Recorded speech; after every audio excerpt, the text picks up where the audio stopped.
আজ 2025 সাল। এই 2025 সালে 14ই নভেম্বরের দিন হলো আজ। আজ শুক্রবার। তো এই যে 14ই নভেম্বর, এই 14ই নভেম্বরে একজন মহান মানুষের আবির্ভাব হয়েছিল। সেই মহান মানুষটি হলেন জওহরলাল নেহেরু। জওহরলাল নেহেরুর জন্মদিবস হিসাবে আমরা 14ই নভেম্বরকে পালন করি। এই দিনটি শিশু দিবস হিসাবে আমরা পালন করি। তো এই শিশু দিবস হিসাবে পালন করি তারও একটা কারণ আছে। জওহরলাল নেহেরু তিনি ছিলেন স্বাধীন ভারতের প্রথম প্রধানমন্ত্রী। তিনি শিশুদের খুব ভালোবাসতেন, খুব স্নেহ করতেন এবং শিশুদের জন্য তিনি খুব ভাবনা চিন্তা করতেন। তো সেই জন্য শিশুদের কাছে তিনি চাচা নেহেরু নামে পরিচিত ছিলেন।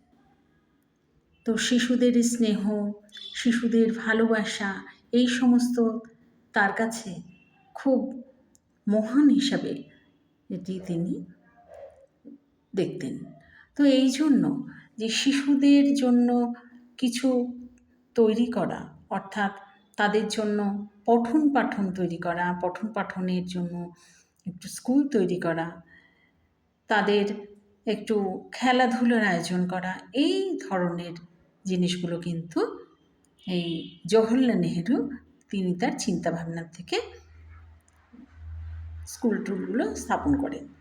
তো এই জন্য তার এই জন্মদিনের দিন এই শিশু দিবস হিসাবে পালন করা হয়।